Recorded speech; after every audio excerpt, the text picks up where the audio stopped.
Hello everyone, today we are up in North-West Tasmania near Scottsdale doing a hike to Cuckoo Falls, which is kind of an often talked about waterfall because it used to be a really nice sort of tourist track, popular spot, but now it's been closed for about 10 years and there's no plans to reopen the track. But we're going to have a crack at it anyway because people have been in there and I don't reckon it's going to be too bad.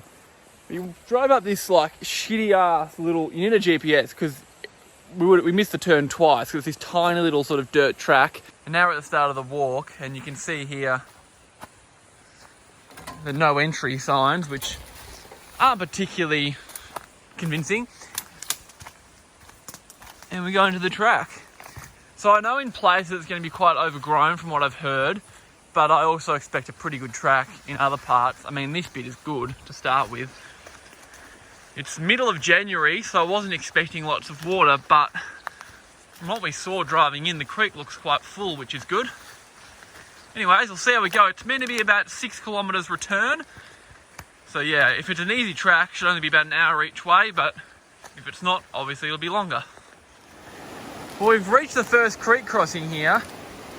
Now this used to be a bridge, and I think until very recently it was. I reckon it's just the floods like late 2022 might have destroyed this. As is, we're gonna have to weave our way across. There's pink tape there, yeah, you can see the old bridge construction was there, and now it's pretty much washed down to here, which is unfortunate.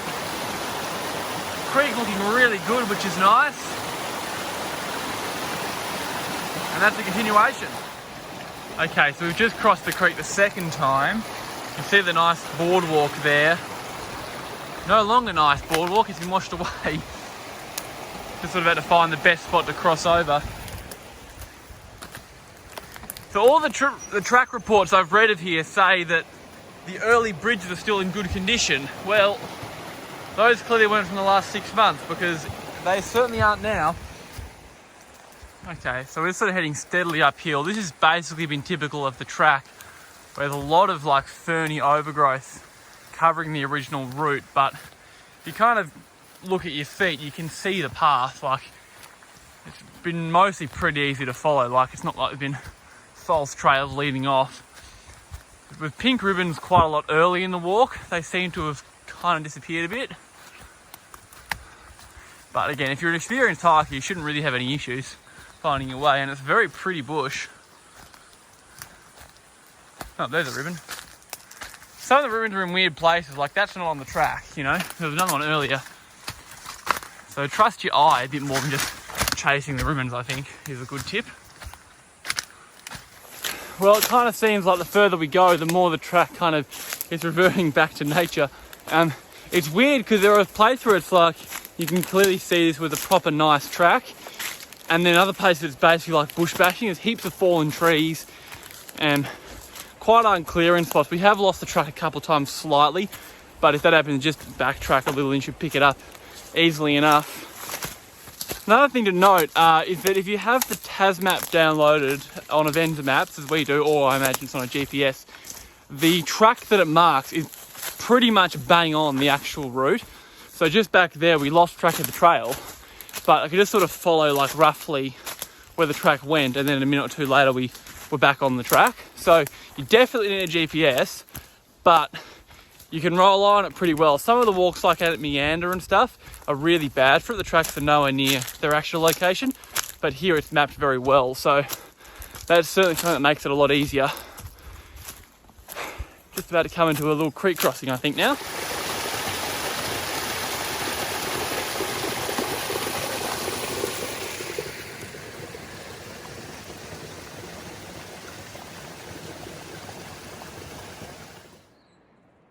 Nice little view from a brief open patch way above the creek now.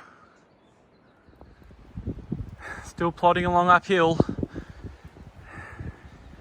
In total is about 300 metres of climbing on this track, and I think we've done most of it now. Those triangles on the trees are definitely friends, although they aren't as regular as would be ideal. This bit's pretty clear though.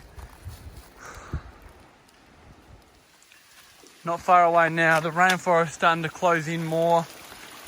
Cute little creeks.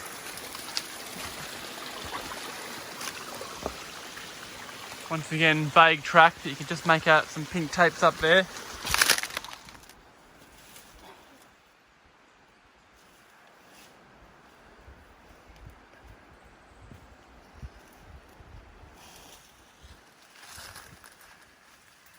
Well, just came into view of Cuckoo Falls, and my kind of worst fears have been realising that the floods a few months ago have completely scoured it. If you remember Westmoreland Falls, about 2016, big floods came through there, scoured everything, ripped off all the mosses. So where there used to be a really mossy, nice waterfall, it's now like a moonscape almost. There's Cuckoo Falls up ahead. And just this completely scoured out creek bed. Anyway, I'll get right up to it. Not far away. Well, after nearly 2 hours of hiking, mostly uphill, so hopefully less on the way back, we made it to Cuckoo Falls. It's a nice sized waterfall. It's bigger than it looks in photos. It's at least 15, 20 metres, I reckon. Unfortunately, it is quite a sense of destruction here from the floods. I actually reckon that an extra couple of metres of waterfall's been uncovered by the floods, just sweeping rocks away. But it is just like, as I mentioned before, a moonscape. There's still a bit of greenery around the cliffs, which is nice. There's still something kind of nice in the photos. It's not quite the scale of like what Westmoreland was like, but still it's a little bit disappointing. I was hoping for a really nice green rainforest waterfall. So I'm having to try different things photo-wise, and I'm not sure how it's turning out. But anyways, I'd say it's definitely worth the walk. At least for me as a mad waterfall bagger, but it is not a walk to be underestimated. It is a hard track. Even if you visited 10 years ago, it's much, much worse than everything I've read from old track reports from back in the day. Anyway, I'll give you a look around.